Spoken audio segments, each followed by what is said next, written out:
ನಮಸ್ಕಾರ ಪ್ರಿಯ ವೀಕ್ಷಕರೇ, ವಿಶ್ವ ಕನ್ನಡ ವಾಣಿ ಚಾನೆಲ್ಗೆ ಸ್ವಾಗತ ಸುಸ್ವಾಗತ. ಸಂತ ದಾಸ ಶ್ರೇಷ್ಠ ಶ್ರೀ ಕನಕದಾಸರ 537ನೇ ಜಯಂತಿಯನ್ನು ಆಚರಿಸಲಾಯಿತು. ಬಾಡ ಜನ್ಮಭೂಮಿ ಕಾಗಿನೆಲೆ ಕರ್ಮಭೂಮಿ. ದಾಸಶ್ರೇಷ್ಠ ಕನಕದಾಸರು 1509 ರಂದು ಹಾವೇರಿ ಜಿಲ್ಲೆಯ ಶಿಗ್ಗಾಂವಿ ತಾಲೂಕಿನ ಬಾಡ ಗ್ರಾಮದಲ್ಲಿ ಬಚ್ಚಮ್ಮ ಮತ್ತು ಬೀರಪ್ಪ ಎಂಬ ದಂಪತಿಯ ಮಗನಾಗಿ ಜನಿಸಿದರು. ಕನಕದಾಸರ ಮೂಲ ಹೆಸರು ತಿಮ್ಮಪ್ಪ ನಾಯಕ. ಬಾಡ ಗ್ರಾಮ ಕನಕದಾಸರ ಜನ್ಮಭೂಮಿಯಾದರೆ ಬ್ಯಾಡಗಿ ತಾಲೂಕಿನ ಕಾಗಿನೆಲೆ ಕನಕದಾಸರ ಕರ್ಮಭೂಮಿ. ವಿಜಯನಗರ ಅರಸರ ಆಡಳಿತದಲ್ಲಿ ದಂಡನಾಯಕನಾಗಿದ್ದ ತಿಮ್ಮಪ್ಪ ನಾಯಕನಿಗೆ ಚಿನ್ನ ಸಿಕ್ಕಿದ್ದರಿಂದ ಕನಕನಾಗುತ್ತಾನೆ.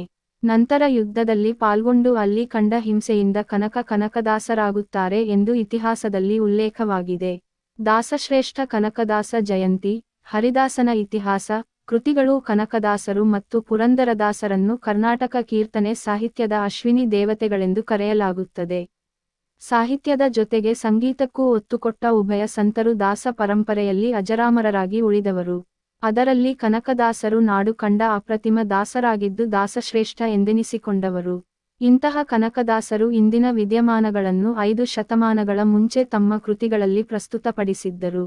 ಸಮಾಜದ ಅಂಕುಡೊಂಕು ತಿದ್ದಿದ ಕನಕದಾಸರು.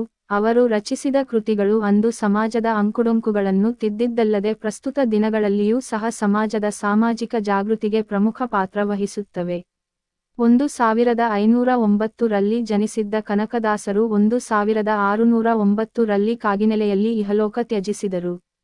ಸಮಾಜದ ಒಳಿತಿಗಾಗಿ ಅವರು ಮಾಡಿದ ಸೇವೆ ಕಂಡು ಕಾಗಿನೆಲೆಯಲ್ಲಿ ಅವರ ಗದ್ದುಗೆ ಕೂಡ ನಿರ್ಮಿಸಲಾಗಿದೆ. ಅಂದು ಕನಕದಾಸರು ರಚಿಸಿದ ನಳಚರಿತ್ರೆ, ಮೋಹನತರಂಗಿಣಿ, ರಾಮಧಾನ್ಯ ಚರಿತ ಮತ್ತು ಹರಿಭಕ್ತಿಸಾರ ಕೃತಿಗಳು ಕನ್ನಡ ಸಾಹಿತ್ಯದ ಶ್ರೇಷ್ಠ ಕೃತಿಗಳಾಗಿವೆ. ಅವರು ಕಾಗಿನೆಲೆ ಆದಿಕೇಶವನ ಅಂಕಿತನಾಮದಲ್ಲಿ ರಚಿಸಿದ ಕೀರ್ತನೆಗಳು ಇಂದಿಗೂ ಜನಮಾನಸದಲ್ಲಿ ಅಚ್ಚಳಿಯದೆ ಉಳಿದಿವೆ. ಸಿರುಗುಪ್ಪ. ಧನ್ಯವಾದ.